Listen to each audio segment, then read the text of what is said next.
Allahu Allahu Allahu Allah Allah. Bismillahirrahmanirrahim. Alhamdulillahi rabbil alamin. Allahumma shalli wa sallim ala sayyidina Muhammadin wa ala ali sayyidina Muhammad. Subhanaka la ilma lana illa ma 'allamtana innaka antal alimul hakim. Rabbi syrah li sadri wa yassir li amri wahlul 'uqdatam min lisani yafqahu qawli wa saddid fi lisani wahdi qalbi bihaqqin nabi Muhammadin sallallahu alaihi wasallam wa alihi. Nawaina ta'allum wa ta'lim wal naf'a wal intifa' wa tadhakkur wa tazkir wal ifada wal istifadah wal hatha ala tamassuki bi kitabillah wa sunnat rasulih wad dilala ala al-huda wa du'at ila al-khair ibtigha'a mardatillah wa qurbihi wa thawabih. Wa man nawabu masyayikhuna nadhir niyatana fi niyatihim wa a'malana fi a'malihim. Ma'asyiral hadirin yang dimuliakan oleh Allah Subhanahu wa taala. Alhamdulillah, pada malam ini kita bersyukur kepada Allah Subhanahu wa taala yang telah memudahkan langkah kaki kita, menggerakkan hati kita.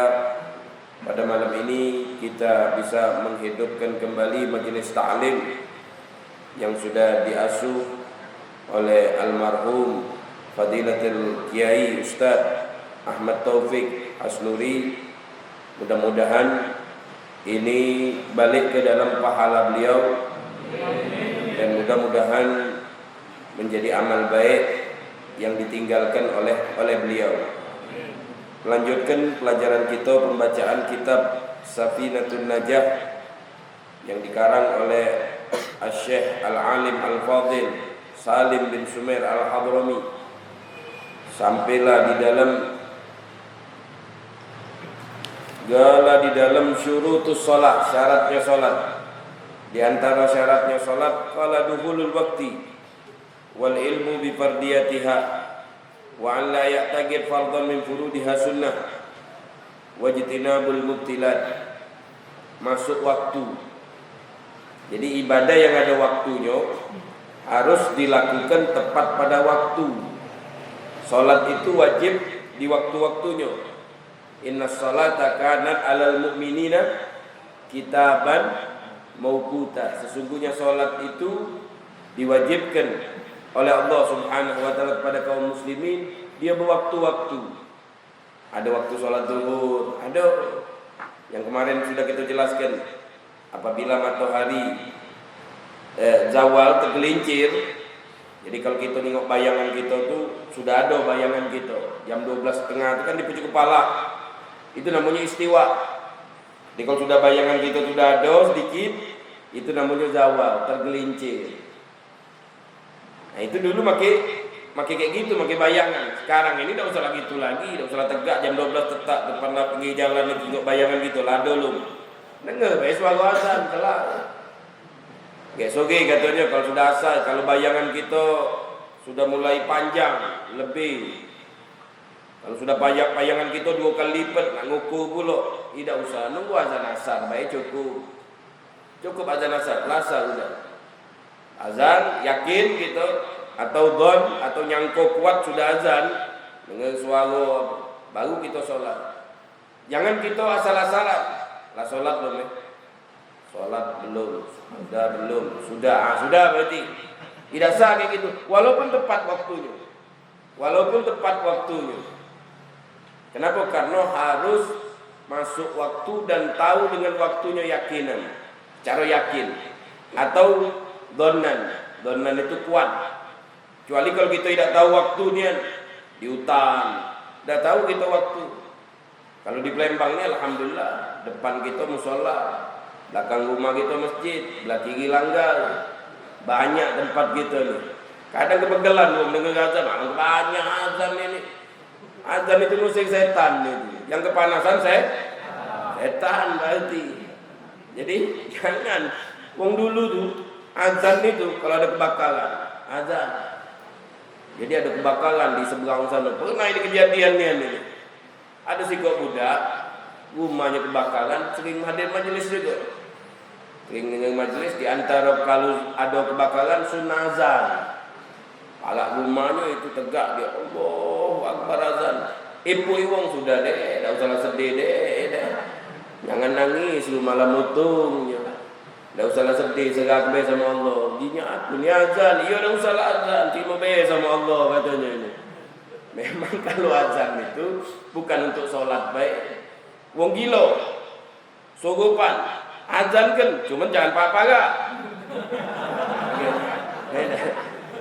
Ada wong gilo, azan kan dempang tangannya.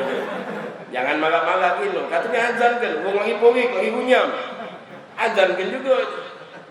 Wong lagi purik, hilang duit duduk mamang di pasar itu. Ngapa mang? Punyam purik, pala pening. Kata ustaz majelis malam azan kan, pakai itu nak kena tangani gitu. Kena tangani gitu itu. Memang itu disunahkan azan. Nak sabar, wong nak berangkat haji atau nak umroh, sebelum mobil berangkat tuh azan dulu pelan-pelan, tak usah speaker masjid, tak usah depan itu baik. Tak usahlah setiap azan nak naik langgar untuk ngidup lah bu. Pelajaran ustaz tadi katanya azan.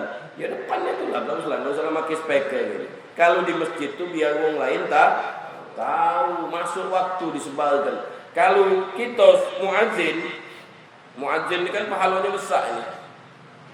Jangan gengsi gitu kalau jadi di kampung gitu. Kau tukang azan, gengsi. Aku pengen jadi imam. Dah apa? Azan itu hebat. Al-muadzin atwalu a'naqan yaumal qiyamah. Orang yang lehernya panjang itu nanti muadzin, lehernya panjang. Itu katanya kalau di akhirat itu yang lehernya panjang itu ganteng. Bagus lehernya panjang. Cuman kalau di dunia leher panjang kurang bagus gino kan. Apalagi tangan panjang, enggak bagus juga itu. Itu kinaya galak ngutil tangan panjang tadi. Nah, jadi wong yang galak azan ini jasadnya tidak hancur di kuburan. Yang hafal Quran, alim ulama yang lillahi ta'ala, muadzin 7 tahun. Dia azan tak pernah tinggal, dia qomat tak pernah tinggal. Digali lah kuburan itu utuh. Siapa lagi yang mati syahid, para nabi, para shodiq, para siddiqin, orang-orang yang dekat kepada Allah, ada jasad mereka itu tidak dihancurkan oleh Allah. Kenapa? Karena dia mempunyai amal yang bagus. Nah, jadi kalau muadzin jangan azan kalau dia belum tahu. Kalau yakin dari apa dia pegangannya, masjid besar misalnya, masjid agung atau jamnya ini tadi, ada jadwal-jadwalnya, baru dia azan. Terutama bulan Ramadan. Jangan azan, terutama azan maghrib sama azan subuh. Itu bahaya kalau itu. Kalau kita tidak tahu kagelah dulu. Lah tahu lah yakin, baru kita azan. Supaya apa? Supaya tidak ngacu ibadah wong. Karena paling ditunggu wong bulan puasa apa dia? Azan maghrib dicari wongnya itu.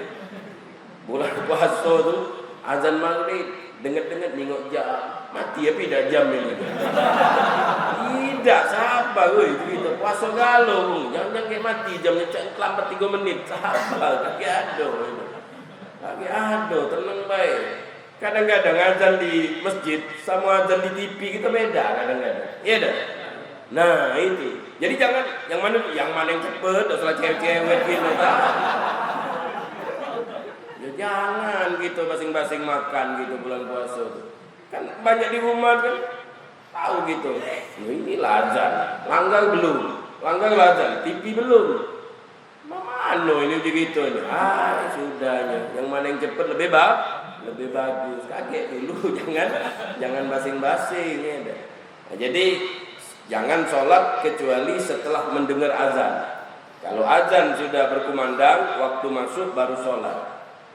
Jangan gitu asal-asalan, tidak bisa. Kalau seandainya asal-asalan, walaupun benar, salah kita katakan. Benar Ustaz, ana sholat tadi 5 menit yang lalu, azan dah 10 menit. Setelah sholat baru tahu yakin tidak sah sholat kita. Jadi harus tahu masuk waktu baru sholat. Kemudian ilmu bifardiyatiha. Harus tahu ilmu cara sholat bagaimana. Makanya kita belajar di sini. Daerah kita ini alhamdulillah seberang hulu seberang hilir. Depan rumah ustad, belakang rumah ustad, belah kiri ada ustad, belah depan ada ustad. Majelis taklim itu tinggal milih baik. Malam apa? Malam Sabtu sini. Malam Minggu banyak tempat lain. Malam Rebo tempat lain. Aku ndak baca ustad kalau malam Minggu ustad. Maklumlah aku banyak gawe, balik sorean. Malam Kamis ndak baca malam Kamis, malam Sabtu. Ndak baca malam Sabtu, malam Rebo. Dah baca malam Rebo, sampai malam Senin. Daerah itu ni banyak alim ulama, majelis itu banyak. Tinggal milih. Semuanya itu sama kalau. Semuanya itu sama kalau. Tinggal kita pelajari ilmu. Terutama kitab fikih yang dipelajari. Kalau tahu caranya sholat, mana kita nak melakukan sholat kalau kita tidak tahu ilmunya. Makanya kita harus tahu sholat tadi. Rukuknya mak mano, sujudnya mak mano, kaki tegak. Kadang kita galak nyingok wong salat geli. Salat pakai baju kaos. Kaos yang tadi itu ngepas pula. Waktu dia rukuk, waktu dia sujud, belakang ini kejingoan. Mak mano itu salat wong itu kan? Ya batal salat dia. Walaupun 1000 kali kamu salat macam itu, ya tidak sah. Kenapa sebabnya ini? Tidak tahu hukum. Kalau dia tahu, besok pakai baju agak panjang dia. Tapi kalau tidak tahu, tidak belajar ilmu, kalau sibuk kerja dunia, sibuk pegawai, sibuk ini, akhirnya dia tidak tahu. Dia ulah capek lah payah, ujung-ujung boleh pak sama ya baik. Payah, capek, ben letih. Tidak boleh apa-apa. Nah, makanya kalau sholat tutup galau aurat kita jangan sampai terbuka. Juga kadang orang sholat kakinya waktu sujud di ini gini. Ada miningnya, ini tegak ke ini. Itu kan tidak sah. Harus ditegakkan kaki kita. Jadi jangan sampai melakukan hal-hal yang menyebabkan sholat kita tidak sah. Dengan apa kita tahu ini? Dengan ilmu. Ilmu inilah yang bakal menghilangkan kebodohan kita. Ilmu inilah pentingnya ilmu ini. Kalau orang sudah diinginkan oleh Allah kebaikan, yufaqihu fiddin.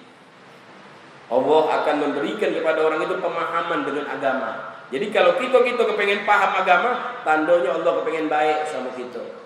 Bersyukur kita. Pengen pergi majelis, pengen hadir majelis, dia tahu ilmu kami ini. Berarti itu tandanya Allah ada nanam di dalam hati kita kebaikan. Jangan dihilangkan kebaikan ini.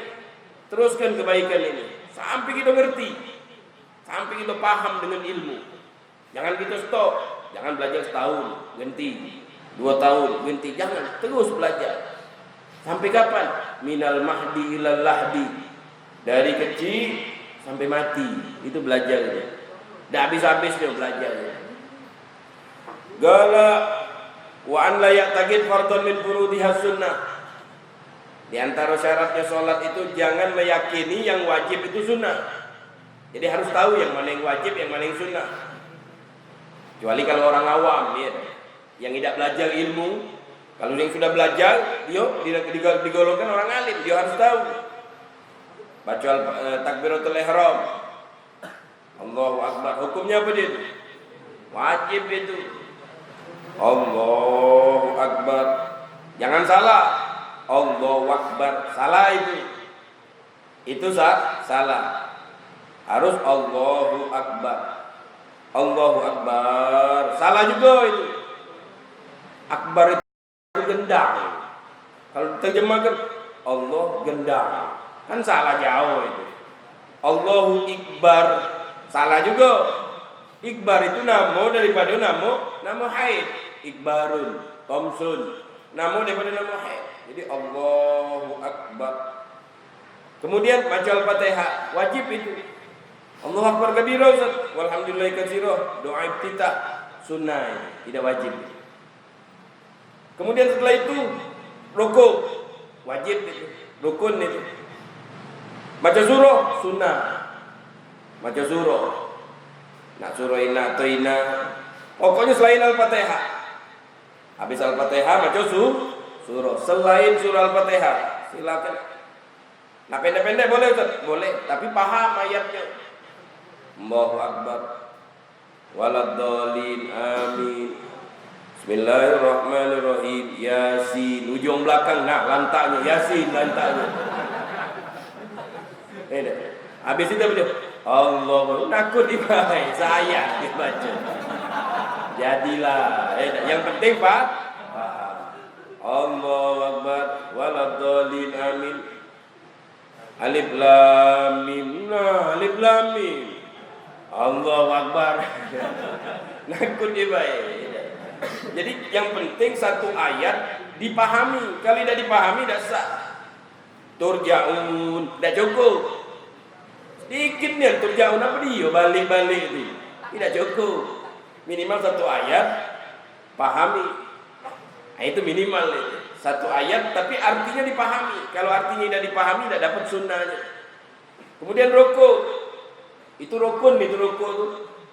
Jangan sampai tidak rukuk di waktu sholat. Kemudian tidak rukun juga itu, wajib juga itu, fardu juga itu. Kemudian sujud, wajib juga itu, fardu juga, duduk. Kemudian sujud yang kedua, kemudian tahiyat akhir. Kalau tahiyat awal sunnah itu. Macam zikir-zikirannya sunnah, tidak wajib itu. Nah jadi tahu yang mana yang wajib, yang mana yang sunnah. Kenapa? Kalau kita ini pelajar galau. Kecuali kalau orang yang tidak pernah belajar, dimaafkan, tapi dengan syarat. Kalau tinggal di pucuk gunung, nah itu dimaafkan. Kalau tinggal di kalangan kita, tidak dimaafkan. Dia harus cari guru yang ngajari dia ilmu. Itu kalau dalam hukum fikih. Kalau wajtinabul mubtilat, menjauhkan dari hal-hal yang membatalkan. Jangan sampai melakukan sholat, membatalkan sholat, dia lakukan juga. Jangan. Tidak punya wudu, batal sholat, tidak sah sholat. Jangan sampai tidak wudu. Memanjangkan rukun pendek dipanjangkan, rukun panjang dipendekkan. Rukun tawil sama rukun qasir. Ada itu dalam sholat ini. I'tidal sami Allah liman hamidah. Itu tidak boleh panjang-panjang itu. Sami Allah liman hamidah rabbana lakal hamdu. Baca ini, baca itu biar panjang Ustaz. Amun, tidak sah salat kita batal. Kenapa? Memanjangkan rukun pendek. Kalau rukun panjang, boleh panjang sujud. Nak nangis boleh Ustaz sujud? Boleh, lajulah. Nak macuin lama-lama? Boleh. Nak macuin itu? Boleh. Nak setengah jam? Boleh. Nak 2 lagi boleh sujud. Kalau galak. Cuman kalau imam dilanggar, kalau kita imam dilanggar, noleh-noleh jengok makmumnya itu. Jengok budak muda kalau jaknya ini di sini kan budak muda kalau. Panjang-panjang enggak apa-apa. Budak muda itu kuat. Siko wong 90 tahun, sendengan di tiang dulu. Siko umur 70, gege-gege. Siko enggak kuat lagi sakit. Nak kita nak katakan panjang. Enak, sujud panjang, rukuk itu panjang, ujung-ujung kita ngejang itu masjid belakang. Jadi jangan. Jadi ada saatnya kalau di masjid itu sholat yang standar. Biar kesian sama imamnya, toleransi sama imamnya, makmumnya. Makmum minta dia ada wong tua, jangan terlalu lama, jangan. Yang pelan-pelan. Bukan ina sama kulhu terus, bukan. Tapi yang standar, tidak terlalu cepat, tidak terlalu lama nih. Yang gampang-gampang. Artinya apa dia? Waktu rukuk, baca zikir rukuk itu 3 kali. Bukan sekali, 3 kali. Waktu bangun dari rukuk, bacalah seperti yang biasa. Waktu sujud, zikir sujud 3 kali dibaca. Jangan 11 kali. Apa lebih doa panjang jangan. Kasihan sama yang di belakang. Kasihan sama yang di belakang. Kakek makmum yang di belakang itu marah. Tidak diangkat sholat kita kalau makmum kita tidak demen sama kita. Makmumnya tidak demen sama pemimpinnya. Tidak diangkat. La turfa'u sholata ahadikim fawqa sihim shibron rajulun amma qauman wa hum lahu karihun. Seorang menjadi imam sedangkan makmumnya tidak demen sama imam tadi itu. Monyok jadi imam langsung itu. Makmumnya pacak. Tidak ini imamnya. Tidak sah sholat kita. Tidak terangkat sholat kita. Makanya imam tadi itu pilihan makmum. Imam tadi pun pilihan makmum. Itu tetap. Noleng. Mana imam tetapnya? Imam tetapnya tadi imam rawatibnya. Itu tetap. Nah baru kita maju. Itu aturannya ini. Apalagi kalau kita bukan orang kampung situ. Mau datang tengok. tiga lo kali ngonyong ke depan. Nah, itu jangan yang kayak gitu ya. Jadi sholatlah yang pas, yang bagus. Seperti sholatnya Rasulullah Shallallahu Alaihi Wasallam. Gala al-ahdas. Hadas. Hadas itu najis. Hadas itu kotoran. Ada hadas yang kejingoan, ada hadas yang tidak kejingoan. Ada kotoran kejingoan, ada kotoran tidak kejingoan. Kotoran tidak kejingoan itu kotoran hati. Hatinya dendam. Nah itu tidak kejingoan. Itu juga namanya hadas itu. Ada namanya najis. Najis akidah. Innamal musyrikuna najisun. Fala yaqrabunnal masjidal haram. Orang musyrik, orang kafir itu najis. Saat aku tadi itu ke toko Cino beli makanan, beli minuman, nyekel tangan dia, nyuci tangan enggak? Katanya dalam Al-Qur'an najis. Tidak najis tangannya. Tidak najis. Jadi wong kafir tidak najis tangannya kecuali kalau dia nyekel najis. Maksudnya dalam Al-Qur'an najis akidah. Akidahnya najis. Akidahnya tidak muslim, najis. Kalau dia tidak nyekel najis, boleh. Nyenggol tangan dia boleh. Nyekel tangan dia boleh. Kecuali kalau tangan dia ada najis. Ya kalau tangan siapapun kalau ada najis, najis tulah. Atau wong Islam kalau tangannya ada najis, ya najis kau tahu tulah tangannya.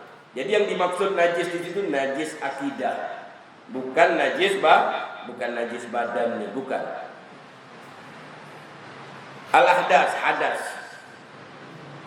Isnani, ada dua. Asghar wa akbar, hadas kecil sama hadas besar. Hadas kecil cukup berwudu. Yang mewajibkan wudu itu namanya hadas kecil. Kalau kita tidak punya wudu, namanya kita ada hadas kecil. Jadi wudu ini luar biasa ya. Kalau bisa terutama pelajar ilmu itu jangan batal wudu. Kapan batal wudu? Wudu lagi. Kapan batal wudu? Wudu lagi. Al-wudu silahul mukmin. Wudu itu senjatanya orang mukmin. Kalau kita tidak bersenjata, habis gitu. Musuh kita banyak, setan musuh kita, jin musuh kita, manusia yang jahat musuh kita. Jadi ngawas senjata. Senjata kita apa dia? Wudu. Siapa wong dalam hadis sebutkan? Siapa wong yang keluar dari rumahnya sedangkan dia tidak ngawak wudu, terjadi sesuatu yang dia tidak inginkan, jangan nyalakan kecuali salah dirinya dewe. Itu pentingnya wudu. Kalau seseorang berwudu, waktu dia nyuci muka, maka keluarlah dosa-dosa dari mukanya. Dia nyuci tangan, keluarlah dosa dari tangannya. Dia nyuci musab kepala, keluarlah dosa dari kepalanya. Dia nyuci kaki, keluarlah dosa-dosa dari kakinya. Dia maca bismillahirrahmanirrahim, dari ujung rambut sampai ujung kakinya suci. Jadi bisa ngampuni dosa wudu itu. Jadi luar biasa. Gala al-hadasu isnani. Hadas itu ada dua. Hadas kecil allati aujabal wudu. Hadas yang mengharuskan wudu. Itu namanya hadas kecil. Hadas kecil itu kalau kita batal wudu itu hadas kecil. Dia cukup ganti dengan wudu. Berarti hilang hadas kecilnya. Ada lagi hadasul akbar, hadas besar. Apa itu hadas akbar? Gala wal akbaru ma'aujabal ghusla. Yang wajib mandi. Mandi besar. Kan mandi kecil. Mandi itu ada 3 macam. Ada mandi besar. Ada mandi sunnah. Ada mandi biasa, tak dinginan deh.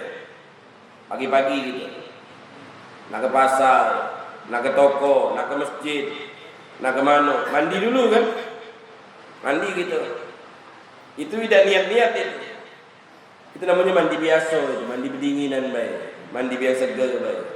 Biar lemak baik, tak bau badan. Ada lagi mandi sunnah. Mandi Jumat.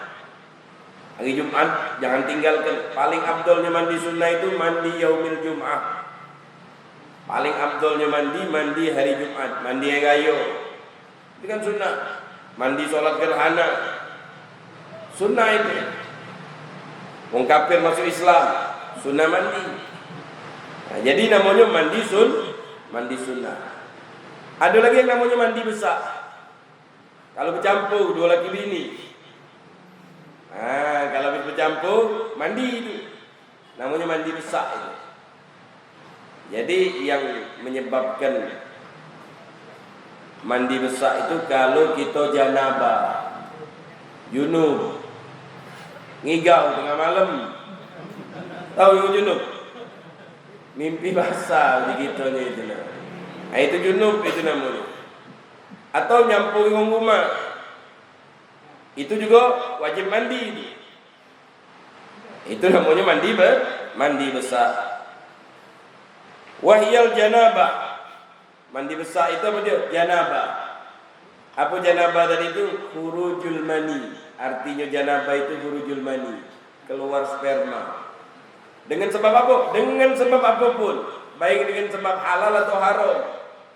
Dengan sebab halal sama rumahnya, dengan sebab haram, dengan menghayal.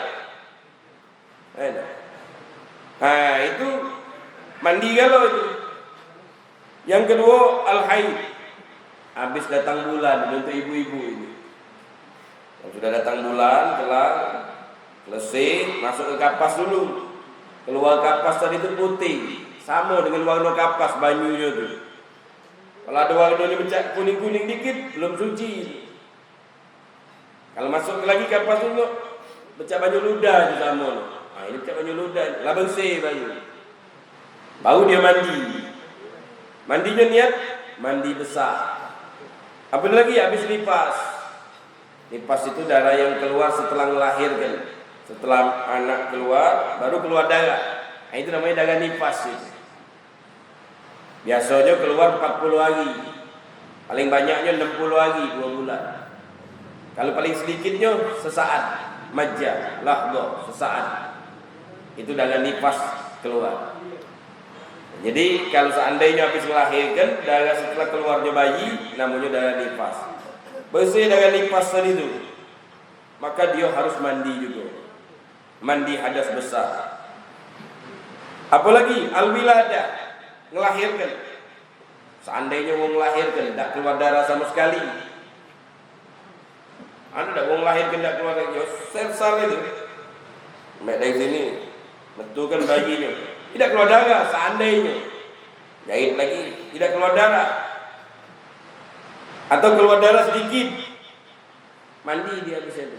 Cuman darurat ini. Woi, kata Ustaz mandi jahitannya itu. Koyak lagi kayak perluang tuh. Jengok ke dulu kage. Kalau belum bisa mandi kage. Gantinya dengan tayamum. Tayamum. Tahu tayamum? Kalau mandi nyigami banyu. Kalau tayamum mandi debu berarti. Ada seorang sahabat, kawan tadi kepalanya luka, pecah. Malam-malam tidur janabah, mimpi. Akhirnya janabah. Kata nabinya, kalau kita tidak bisa mandi, pakai tayamum katanya. Nanya sama kawannya, "Mak mana caranya tayamum tadi?" "Oh ya, pasang di depan rumah, timboi," katanya. Sama kawan ni obar herbe dah pernah ngerti embehnya, 2 ember besar tu kau. Masuk di otaknya mati di tempat. Sampai kota Madinah dimarahi oleh Nabi, "Kamu kalau tak tahu ilmu, sesat di jalan. Bertanya sama orang ngerti, jangan bertanya sama orang tidak ngerti." Jadi kalau kita tidak tahu ilmu, tanya sama yang paham, jangan yang tidak paham. Apalagi sekarang ini jadi ustaz galau. Tak pernah sekolah, tak pernah apa, langsung jadi ustaz, dadakan. Tidak instan jadi ustaz, sekolah belajar. Aku nak ceramah be. Nak ceramah tak apa-apa, tapi kalau bahas masalah ilmu fikih, ilmu-ilmu yang butuh sekolah, jangan jawab. Anak cuma nak ceramah be ustaz, tidak jawab-jawab. Nah, bagus. Tak apa-apa. Mengadakan majelis, yang anda baca anda jawab, yang anda tidak baca anda tidak jawab. Nah, itu bagus. Tak apa-apa itu. Kumpul, belajar hadroh, tak apa-apa, bagus. Jangan yang tidak tahu dijawabnya kan, harus belajar dulu. Kalau dia belajar, dia tahu ilmunya baru dijawab. Akhirnya bab nunggu ini mati. Kata Rasulullah, kamu udah menunggu ini. Jadi kalau tayamum itu ini beda. Walaupun mandi, cukup di muka sama di tangan. Di tangan tuh ini, tempel di sini, sampai ke sini. Habis ini balik tadi. Jempolnya dah kena. Pakai jempol untuk di sini. Lah sini pula separuh kayak kena. Separuh. Yang di sini balik. Jempol ni dah. Jempol ni untuk sini. Nah itu cara tayamum. Wuduk caranya macam itu, mandi wajib juga caranya macam itu. Bukan wuduk caranya macam itu, mandi wajib timoi. Tidak macam itu. Kalau mandi wajib tetap caranya macam itu. Itulah yang namanya tayamum, kemudahan, rukhsah. Kalau kita tidak bisa pakai banyu, maka gantinya dengan tayamum. Maksudnya tidak bisa pakai tayamum itu, pakai banyu itu kalau menyebabkan kematian. Tidak bisa itu. Atau lambat sembuh. Tidak bisa itu.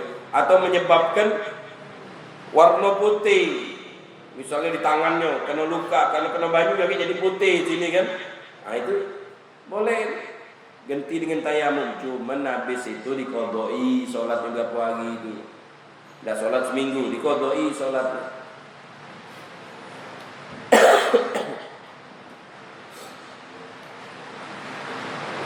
Hadza ala tariqati ba'dhim ba'dhum jalal ahdath salasa.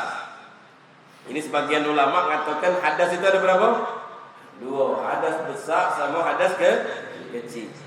Ada lagi cara yang lain, ulama lain. Hadas itu ada 3 gitu. Ada 3 hadas itu. Yang pertama hadas besar. Yang kedua hadas sedang. Yang ketiga hadas kecil.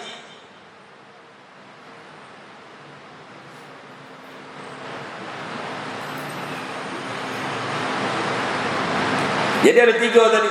Hadas besar, hadas sedang, hadas kecil. Kalau tadi itu hadas besar sama kecil, dah kata sedang. Nah sebagian ulama menyebutkan ada 3, besar, kecil, sedang. Walikauni ma yahrumu bil haidi aksar min wali sama hadas akbar. Yang hadas besar tadi itu haid. Hadas besar itu hadas haid. Kemudian wa aksar mimma yahrumu bil hadasil asghar sama hadas awsat. Ada lagi hadas tengah. Hadas tengah tadi itu ada apa dia? Ada selain itu tengah. Junub cuma mandi be tengah tadi. Ada lagi hadas kecil yang wajib wudu, itu hadas kecil. Cuman jarang disebutkan dalam kitab fikih. Hadas itu ada 2, besar sama kecil. Yang wajib mandi sama yang wajib wudu. Kalau yang wajib mandi itu hadas besar, kalau yang wajib wudu itu hadas kecil. Gala al-aurat. Aurat. Nah, ini penting ini. Jangan sampai kita muka aurat. Jangan sampai terbuka aurat. Aurat itu artinya apa dia? Jelek. Sesuatu yang jelek kalau dibuka. Kalau dibuka ada bagus itu aurat ini. Lanang, auratnya itu dari dengkul sampai ke pusar. Pusar itu jangan dijengok dong. Pusar itu aurat itu. Ada orang pakai baju ada. Pusarnya dibuka kayaknya, bajunya pendek biar kejingokan. Nah, ada usaha itu, aurat kita itu. Apalagi pakai koteka, lebih bangga lagi. Ada yang pakai koteka. Hati ada. Tidak pakai baju cuma pakai koteka.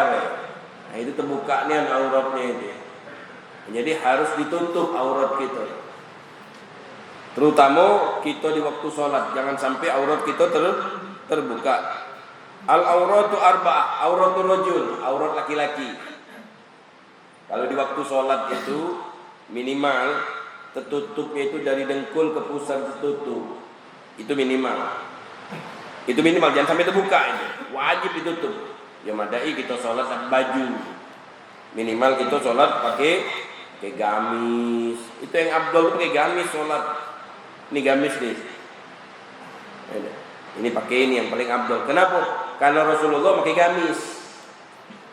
Apalagi pakai jubah, pakai peci yang tadi itu, pakai imamah. Kalau pakai imamah, pakai peci. Jangan tak pakai peci. Abu Jahal itu pakai imamah. Yang kita nyangka Abu Jahal pakai koteka. Pakai imamah kawan tu. Pakai imamah. Ya kalau di sana, pakai imamah. Cuman bedanya sama kita apa dia? Dia tak pakai kopiah. Jadi langsung dia berbelit pucuk kepala ini. Itu Abu Jahal, Abu Lahab. bajunya macam ini, pakai jubah, pakai imamah dulu. Nah kalau kita umat Islam supaya beda, pakai imamah kita, pakai kopiah, pucuk yang tadi itu belit ke imamah. Kalau kita masih pelajar kecil baik, 3 lapis, 3 belitan, jangan besar-besar. Kali kalau kita lah pintar lah jadi ustaz, tak apa-apa. Yang kecil-kecil baik, sebelit, 2 belit, jadilah. Tidak ngamalkan sunnah, terutama hari Jumat. Hari Jumat itu sunnah pakai imamah. Salat Jumat itu sunnah pakai imamah. Dalam hadis sebutkan innallaha malaikatahu yusalluna 'alal muta'ammimina yaumal jum'ah. Allah dan para malaikatnya bersolawat kepada orang yang pakai imamah di hari Jumat. Maksudnya bersolawat itu Allah nurunkan rahmat. Malaikat mendoakan istighfar kepada siapa? Wong yang maki imamah pada hari Jumat. Jadi maki imamah tu jangan kita katoi. Ada wong biasa-biasa be, bukan ustaz maki imamah kecil. Cak ustaz ni yang kawan, tidak apa-apa. Cuman tahu diri kan, tahu diri artinya bukan untuk pamer-pameran, bukan. Pakai hari Jumat, kecil-kecil, dah besar-besar. Ngamalkan sunnah Nabi baik. Ngamalkan sunnah Nabi, bukan untuk sombong-sombongan, bukan untuk nipu, bukan duduk di Facebook al ustaz, padahal dia bukan ustaz, untuk kita pakai imamah tadi itu. Nah itu untuk nipu orang tak boleh, untuk ngamalkan sunnah. Kalau untuk ngamalkan sunnah Nabi boleh kita pakai imamah, tapi kadar kita masih yang kecil-kecil. Hari Jumat makainya tadi itu sunnah, pakai imamah, pakai siwak pula. Kayu siwak, luar biasa tuh kayu siwak itu. Zaman sahabat berperang, melawan musuh-musuh orang kafir. Musuh orang kafir ini setiap diperang digempur, dipukul mundur, tidak mundur, malah kuat musuh ini tadi. Ayo bingung. Amirul Mukminin tadi itu, panglima itu ngirim surat sama Amirul Mukminin yang ada di kota Madinah. Kirim surat ke sana. Menunjuk tahu perihal peperangan kita ini sulit melawan musuh. Musuhnya kuat sekali gitu. Tidak bisa kita mengalahkan musuh yang tadi. Akhirnya sampai Kak Sayyidina Umar bin Khattab. Sampai Sayyidina Umar bin Khattab dibaca surat tadi itu.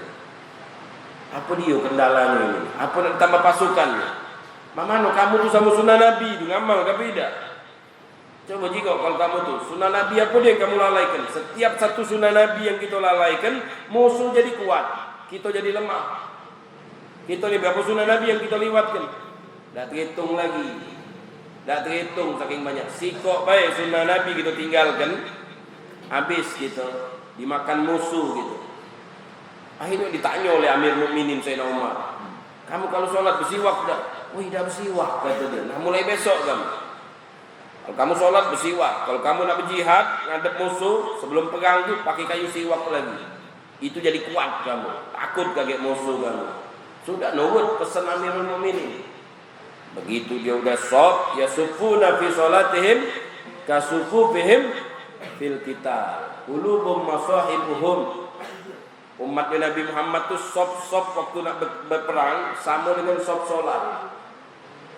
Hati-hati mereka itu Quran. Banyak yang hafal Quran. Itu tanda umatnya Nabi Muhammad. Begitu tegak, sholat, udah nak jihad, matukan kayu kalau, nasi ini, lari kalau musuh-musuh tadi itu. Ditanya, kenapa kamu berlarinya? Ih, saya punya umat Islam, kayu cokotnya katanya. Habis ini kita pula cokotnya, bukan berperang ini nyokot ini umat Islam. Lari musuh-musuhnya. Padahal kayu siwak. Hebat dah. Jadi sunnah Nabi itu luar biasa. Pesannya Sayyidina Umar bin Khattab, jangan sampai tinggalkan sunnah Nabi. Sayyidina Umar bin Khattab ini jadi khalifah, dapat surat dari kota Mesir. Gubernur Mesir Amr bin As dapat surat bahwasanya sungai Nil ini ada setiap tahunnya tidak ngalir, kering. Sampai diuntalkan bayi, bahasa kitanya apa dia? Tumbal. Kalau kita sapi cukup, udah usah itu ayam juga. Selain jin bobo yang kecil, doyan sama ayam dia. Nah, jadi setiap tahun kering nil tadi itu, banyunya tidak galak ngalir. Kalau diuntal ke tumbal, baru banyunya ngalir. Jadi kalau sudah tiap tahun budak diuntalkan siko. Zaman itu kejadian itu. Akhirnya gubernur tadi begitu dengan kejadian ini, bingung dia. Mamano lah kata dia. Tiap tahun untal ke tumbal. Ngirim surat sama Amirul Mukminin. Kita punya keadaannya. Bahwanya di Mesir ini kejadiannya aneh. Sungai Nil tidak galak ngalir kalau tidak diuntal di tumbal. Sampai surat tadi ke Amirul Mukminin dibaca nih. Dibalas oleh Amirul Mukminin. Tidak usahlah diuntal di tumbal. Untal kena surat aku ini sama Sungai Nil. Ngirim surat Amirul Mukminin Sayyidina Umar sama Sungai Nil. Ya sudah sampai sama gubernur. Gubernur tadi itu pengen tahu apa dia isi suratnya ini tadi. Jangan-jangan suratnya main-mainan. Dibuka nih, dibaca nih. Ya Nil, in kunta tajri bi idnillah fajri. Wa in kunta tajri bi idni nafsik fala tajri abadan. Wahai sungai, kalau kita terjemahkan, jangan ngek-ngek. Kalau kau berjalan, kalau izin Allah, berjalanlah. Jangan galak ngolok. Kalau kau berjalan dengan kendak kau dewe, jangan berjalan lagi sampai kiamat. Tidak usah ngalir lagi kau sampai di kiamat. Itu isi surat yang tadi. Masuk itu, kalau kita terjemahkan masuk itu, jangan ngenye-ngenye, jangan minta alam. Awak disuruh oleh Allah berjalan, nak mengajuk pula. Akhirnya dibungkus surat itu dilempar. Ngalir besoknya banyunya. Jadi kalau Sungai Musi kering, kamu coba tulis kayak itu tadi. Ya Musi, wahai Sungai Musi, jangan minta alam. Kalau kau tu disuruh oleh Allah berjalan, jalanlah. Kalau kau dah galak jalan lagi, sudah tak usah berjalan. Coba teskan. Kalau metunan, wah keramat bagi kamu ini sama macam Sayyidina Umar bin ini. Nah, jadi itu Sayyidina Umar bin Khattab radhiyallahu taala anhu. Gala al-aurat arba'atun. Auratul rajul wal mar'ah fis shalah. Insyaallah bab aurat kita bakal pelajari pada minggu-minggu yang akan datang. Mudah-mudahan Allah yaftah alaina betul alifin. Faqihna bid-din wa yahdina ila sawa'is sabil. Wa narzuqna al-qutu wal mulu wa rusuh salahul qalb wal jasad wa ruh. Wa anna yaghfir dhunubana wa yastur ibana. Farid makrubana wa yaftah alaina betul alifin wa yahfadna wa yahfad auladana wa banatana wa dzurriyyatana wa azwajana wa amwalana wa buyutana. Min syarril fujjar, syarril inik, syarril syayatin, syarril jan, syarril wasawis, wa min syarril nafasati fil uqad, wa min syarril hasidin idza hasad. Wa sallallahu alaihi wasallam ala sayyidina Muhammadin wa ala alihi wasallam. Alhamdulillahirabbil alamin.